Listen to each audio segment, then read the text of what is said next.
नमस्कार मंडळी. उद्या वार गुरुवार. उद्या आला आहे मार्गशीर्ष महिन्यातला पहिला गुरुवार. मग मार्गशीर्ष महिन्यातल्या पहिल्या गुरुवारी अगदी साध्या आणि सोप्या पद्धतीने जे लक्ष्मी पूजन आहे त्याची मांडणी कशी करावी चला तर जाणून घेऊ. सर्वप्रथम जिथे पूजा मांडणी करायची आहे तिथली जागा स्वच्छ पुसून घ्यायची आहे. त्यानंतर तिथे रांगोळी काढायची आहे. रांगोळीवर हळदी कुंकू अर्पण करायचं आहे. त्यानंतर चौरंग घ्यायचा आहे. चौरंग तिथे मांडायचा आहे. त्यावर तुम्हाला लाल रंगाचा कपडा ठेवायचा आहे. त्यानंतर सर्वप्रथम आपल्याला जो कलश आहे तो स्थापन करायचा आहे. पण त्यापूर्वी मी एक ताटली घेतली आहे. ताटलीमध्ये मी तांदूळ टाकले आहे. त्यावर अष्टदल काढला आहे. अष्टदल काढल्यानंतर अष्टदलाला हळदी कुंकू अर्पण केलं आहे. त्यानंतर एक कलश घेतला आहे. कलशामध्ये पाणी टाकलं आहे. त्यानंतर सुपारी, त्यासोबत एक नाणं, फूल, हळदी कुंकू टाकलं आहे. त्यानंतर त्यावर मी जो मुखट आहे नारळ म्हणून ठेवला आहे. नारळात तुम्हाला 5 किंवा 7 नागवेलीची पानं किंवा त्यासोबत तुमच्याकडे आंब्याची पानं असतील, 5 प्रकारची पत्री असतील, तुम्ही ते सुद्धा ठेवू शकतात. त्यानंतर आता सर्वप्रथम आपण गणपतीचं पूजन केलं आहे.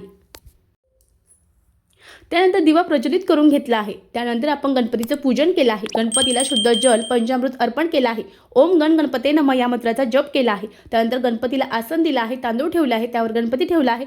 गणपतीला गंध अक्षदा फूल अर्पण केले आहे.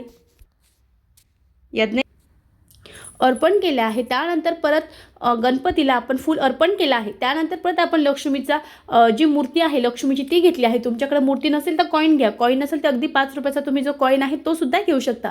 मी लक्ष्मीला ताम्हणात ठेवला आहे. त्यानंतर शुद्ध जल अर्पण केलं आहे. पंचामृत अर्पण केलं आहे. त्यानंतर परत शुद्ध जल अर्पण केलं आहे. ओम महालक्ष्मी देवी नमः या मंत्राचा जप केला आहे. त्यानंतर ताम्हणातून काढून स्वच्छ पुसून परत मी कमळ माझ्याकडे जे आहे त्या कमळात थोडेसे तांदूळ टाकले आहे. त्यानंतर देवीला कमळात ठेवलं आहे. त्यानंतर गंध अक्षदा फूल अर्पण केले आहे. त्यानंतर तुमच्याकडे ज्याही लक्ष्मीकारक वस्तू असतील, माझ्याकडे कवडी होती ती ठेवली आहे. त्यानंतर श्रीयंत्र ठेवलं आहे. 5 प्रकारची फळं असतील ती ठेवायची आहे. त्यानंतर जी देवीचं पुस्तक आहे, देवीच्या पुस्तकाला किंवा पोथीला आपल्याला हळदी कुंकू अर्पण करायचं आहे. तो फोटो ठेवायचा आहे. तुपाचा दिवा ओवाळायचा आहे. अगरबत्ती ओवाळायची आहे आणि नैवेद्य म्हणून तुम्हाला फळाचा नैवेद्य दाखवायचा आहे. अशा प्रकारे अगदी साध्या आणि सोप्या पद्धतीने आपल्याला जे लक्ष्मी पूजन आहे किंवा महालक्ष्मी व्रत आहे ते पूजन मांडणी करायचे आहे.